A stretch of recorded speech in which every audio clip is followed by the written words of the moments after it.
Hello everyone, welcome to my YouTube channel. आज हाम्रो साइटमा ब्रिक वर्कको काम भइरहेको छ।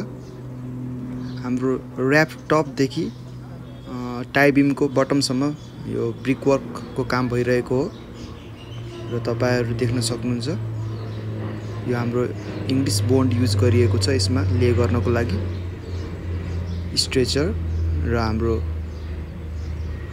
ब्याट अल्टरनेटिभमा यो हाम्रो साइडमा भएको ब्रिक हो र सुरुमा हामीले यो ब्रिकलाई मजाले भिजाउनु पर्छ पानीमा।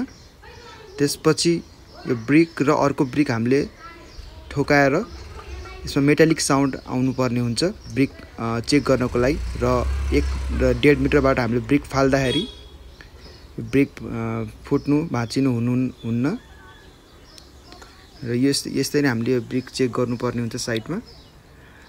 र यो 9 इन्चको वाल हो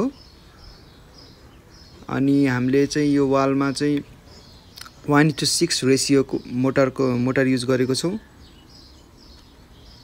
अनि यो तपाईले देख्न सक्नुहुन्छ, यो टुथिङ, यसलाई टुथिङ भन्छ। जस्तो हामीले दुईटा वाल जोइन गर्नुपर्ने छ भने हामीले यसरी टुथिङ यस्तै इटाको दाँत भन्छ, यसलाई दाँत निकालेर राख्नुपर्ने हुन्छ सो दैट दुईटा इटाको त्यो बोन्ड चाहिँ राम्रो होस्। र यो हाम्रो ब्रिक ले गर्दै हुनुहुन्छ हाम्रो लेबर दाजुहरूले।